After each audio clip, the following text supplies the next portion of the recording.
As we transitioned from the tumultuous end of the Third Era into the uncertain dawn of the Fourth, the world of Tamriel found itself grappling with the aftermath of the Oblivion Crisis. With the fall of the Septim dynasty, the Empire was left without a clear successor, plunging the realm into a state of chaos and uncertainty. In the absence of a rightful heir, High Chancellor Okado and the Blades struggled to maintain order, but their efforts were hampered by the opportunistic ambitions of the Empire's provinces. In the wake of the Oblivion Crisis, the province of Black Marsh, long marginalized by imperial rule, seized the opportunity to assert its independence, breaking away from the Empire to form its own sovereign nation.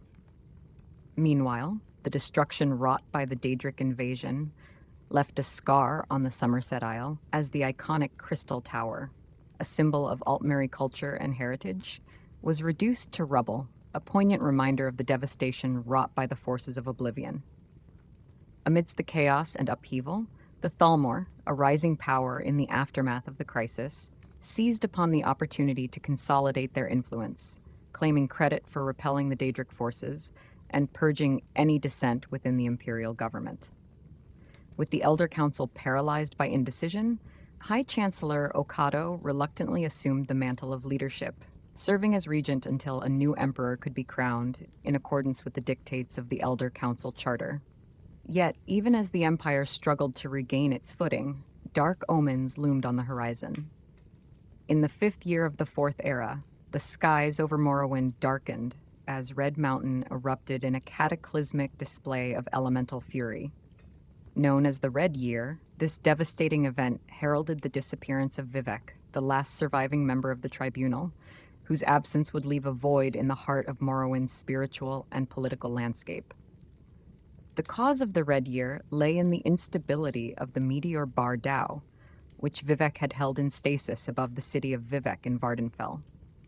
In his absence, the Ingenium, a device created by the Dunmurry architect Wuhan and his associate Esma Sul, struggled to maintain the delicate balance that kept the meteor aloft. Desperate for souls to power the device, Wuhan struck a dark bargain with the Daedric prince Clavicus Vile, resulting in the sacrifice of countless lives to sustain the fragile equilibrium.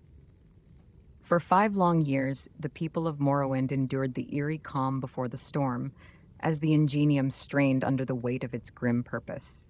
Yet when Esma Sol's wife, Ilseven, was chosen as one of the sacrificial souls, Sol's desperate attempt to save her triggered a catastrophic chain of events. With the Ingenium damaged, Bar Dao plummeted from the heavens, triggering seismic upheaval that culminated in the cataclysmic eruption of Red Mountain, laying waste to Vardenfell and casting a pall of ash over the land. In the aftermath of the Red Year, Morrowind faced yet another harrowing trial as the Argonian invasion swept through the southern reaches of the province.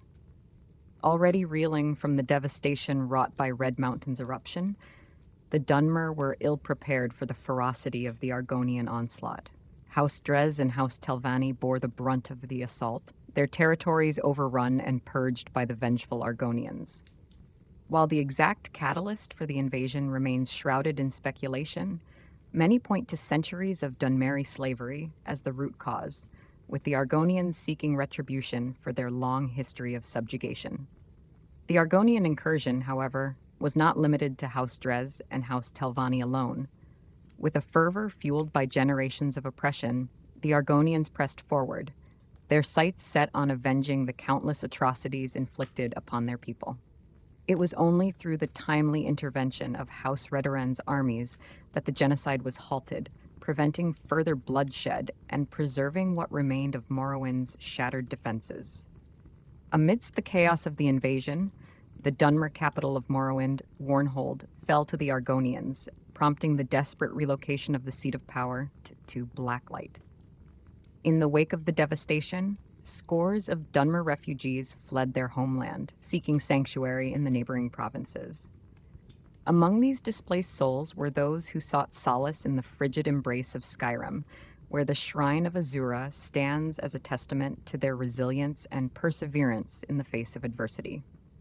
As Morrowind grappled with the aftermath of the Argonian invasion, The Fourth Era ushered in a new era of turmoil and upheaval. The assassination of Potente Tocato marked the beginning of a 7-year period of chaos known as the Storm Crown Interregnum. Amidst the swirling maelstrom of political intrigue, the Thalmor seized upon the opportunity to orchestrate a coup, overthrowing the rightful rulers of the Aldmer and plunging the realm into a state of bloody conflict. The Storm Crown Interregnum was characterized by rampant infighting, betrayal, and war as ambitious pretenders vied for control of the imperial throne. Against this backdrop of treachery and violence, the imperial city itself became a battleground, ravaged by violent storms that seemed to pass judgment upon the realm below. Yet amidst the turmoil, lesser-known events unfolded, such as the tragic demise of Gratian Corellius, whose ill-fated expedition to Raven Rock would forever alter the course of history. In the years that followed, the plight of the Orcish refugees became a poignant symbol of the era's upheaval, as thousands fled eastward into Skyrim following the sacking of Orsinium. Their exodus culminated in the High King's decision to grant Solstheim to the Dark Elves, providing sanctuary for those displaced by Red Mountain's wrath. Finally, in the 16th year of the Fourth Era, the Storm Crown Interregnum drew to a close as the Colovian warlord Titus Mede seized control of the imperial city, bringing an end to 7 years of bloodshed and uncertainty. Following his ascent to the imperial throne, Titus Mede faced the daunting task of reunifying a fractured empire, torn asunder by years of strife and conflict. Initially viewed with skepticism by many members of the Elder Council, who favored the deposed Thulz the Gibbering, Titus's close advisor Hiram played a pivotal role in reshaping public perception. By portraying Titus as a liberator rather than a conqueror, Hiram successfully swayed the council's opinion, paving the way for Titus's acceptance as emperor. Aware of the potential threats lurking within his own ranks, Titus took precautions to safeguard his position of power.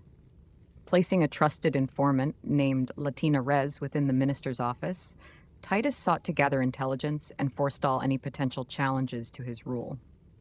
Despite his efforts to maintain control, Titus faced numerous internal and external challenges as he sought to stabilize the empire and restore order.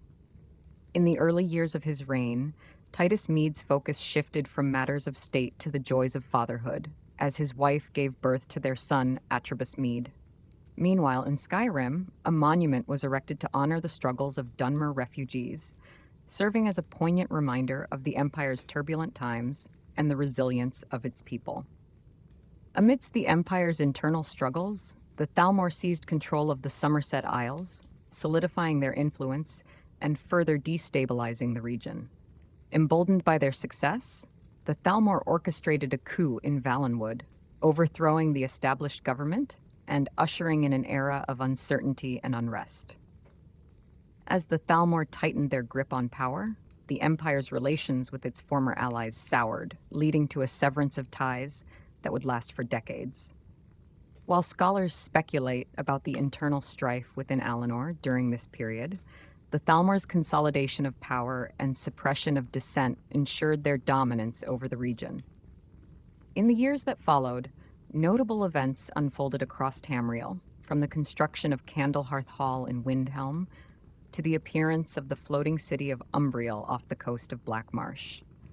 Led by Atribus Mede, a diverse group of individuals came together to thwart the machinations of Wuhan and prevent catastrophe. Yet even as these events unfolded, the struggles of ordinary citizens persisted, as evidenced by the tragic events of the Night of Greenfire in Sentinel. Against the backdrop of political intrigue and magical warfare, the Keepers of the Razor emerged as guardians of Morrowind's ancient artifact, safeguarding it from those who sought to wield its power for nefarious purposes. As the years passed, Solstheim saw a change in leadership and a failed assassination attempt, while the disappearance of Masser and Secunda plunged elsewhere into chaos. The Void Nights that followed left the Khajiit reeling, their society thrown into disarray by the absence of their beloved moons and the disruption of their way of life.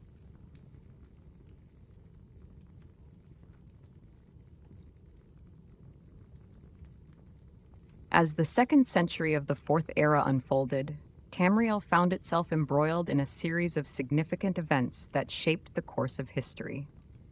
The return of the moons Maser and Secunda at the dawn of the century sparked speculation and intrigue, with the Thalmor claiming credit for their reappearance. While the true cause of this celestial phenomenon remained shrouded in mystery, the Thalmor's assertion bolstered their influence across the continent, particularly among the Khajiit of Elsewhere. Amidst the celestial spectacle, the enigmatic Isle of Artaeum vanished once more, its disappearance casting a veil of uncertainty over the activities of the reclusive Psijic order. Meanwhile, the Thalmor's influence continued to expand, reaching its zenith in Elsewhere, where the dissolution of the Confederacy marked a significant shift in regional politics. As Anaquina and Palatine reclaimed their sovereignty, the Thalmor cemented their dominance, forging alliances and consolidating power across the realm. The natural world, ever unpredictable, unleashed its fury upon Winterhold in the form of the Great Collapse of 122. Amidst relentless storms and pounding waves, the city succumbed to the sea, its once proud structures swallowed by the depths. Yet amidst the devastation, the College of Winterhold stood resolute, prompting accusations of negligence and conspiracy from the grieving populace. In Riften, the flames of rebellion consumed the tyrannical reign of Haskan Crossdaggers, whose oppressive rule ignited the ire of the citizenry. The subsequent reconstruction of the city bore witness to both resilience and loss, as the scars of conflict lingered amidst the rebuilt streets and structures. Solstheim, ever besieged by threats, found a stalwart defender in Laurel Morvain, whose efforts to fortify Raven Rock earned him the respect and gratitude of his people. As tensions simmered across the land, a new threat emerged on the horizon, as Argonian raiders sought to wreak havoc upon the shores of the island. Against this backdrop of upheaval and uncertainty, Emperor Titus Mede II ascended to the throne of a fractured empire beset by internal strife and external threats. With High Rock, Skyrim, and Cyrodiil standing as bastions of stability amidst the chaos, the Empire faced formidable challenges on all fronts. The onset of the Great War in 171 marked a turning point in Tamriel's history, as the Aldmeri Dominion delivered a fateful ultimatum to the Empire. Refusing to bow to the demands of their adversaries, the Empire found itself plunged into a conflict of unprecedented scale and ferocity. As Aldmeri forces descended upon Hammerfell and Cyrodiil, the fate of Tamriel hung in the balance, with the outcome of the war poised to shape the destiny of nations for generations to come. The year 172 of the Fourth Era witnessed a pivotal moment as the Aldmeri Dominion set its sights on capturing the imperial city, advancing deeper into Cyrodiil. Cities like Bravil and Anvil succumbed to the relentless onslaught, while naval skirmishes raged along the Neben River. By year's end, Lord Nerafin's forces had besieged the walls of the imperial capital, heralding a tumultuous period of conflict and upheaval. In the ensuing year, 173, survivors of the March of Thirst found refuge in northern Hammerfell, bolstered by reinforcements from High Rock. Despite valiant efforts by the imperial forces, the Aldmeri advance proved unyielding, pushing deeper into Cyrodiil. With Skyrim lending its support to the Emperor's cause, fresh legions rallied to defend the imperial city, yet the Aldmeri Dominion's relentless assault threatened to overwhelm them. As the conflict intensified, the southern reaches of Cyrodiil became a battleground, with Aldmeri reinforcements converging on the heart of the Empire. In a bold maneuver, the Aldmeri launched a massive assault on the imperial city itself, encircling it from all sides.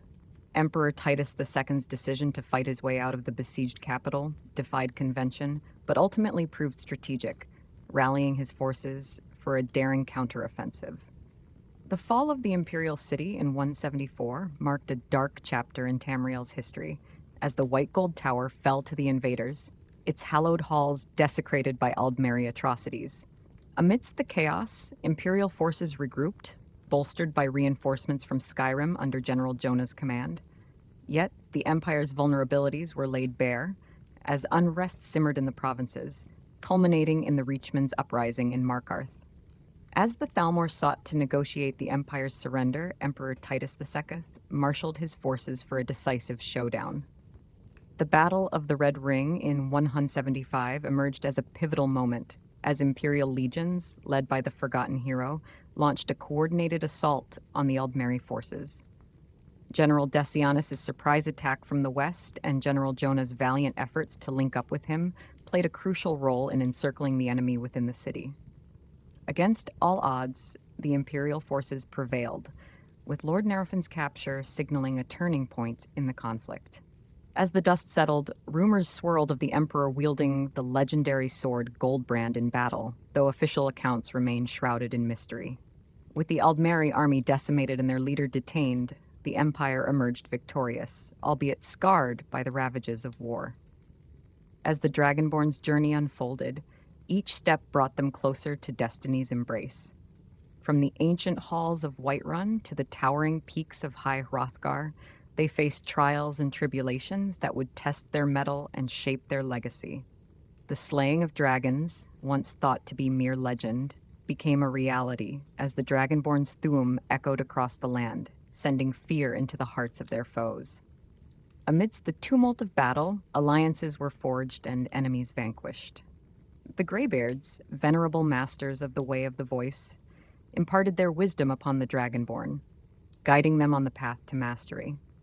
Together with the Blades, stalwart guardians of dragonkind, the Dragonborn confronted the ancient evil of Alduin, preventing the prophesied end of days and restoring hope to a world on the brink of oblivion. But the Dragonborn's journey did not end there. In the depths of Apocrypha, the realm of Hermaeus Mora, they delved into forbidden knowledge, unlocking secrets that lay dormant within the pages of the Elder Scrolls. With each revelation, their power grew, until they stood as a beacon of hope in a world shrouded in darkness.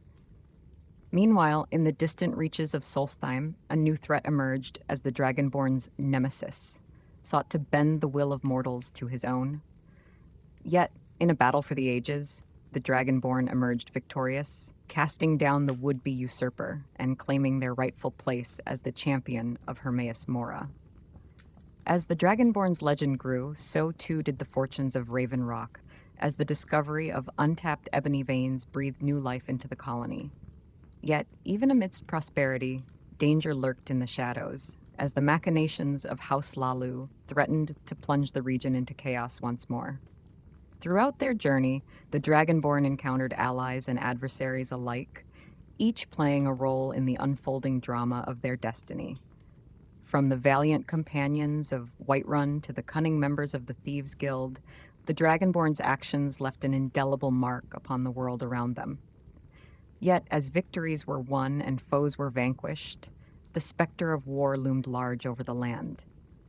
The conflict between the Empire and the Stormcloaks raged on, its outcome uncertain and its toll felt by all.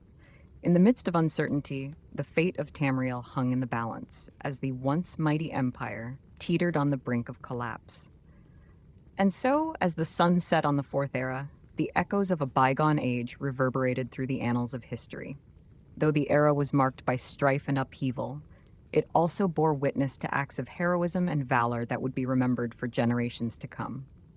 As the tapestry of fate continued to weave its intricate patterns, the future of Tamriel remained uncertain, its destiny hanging in the balance.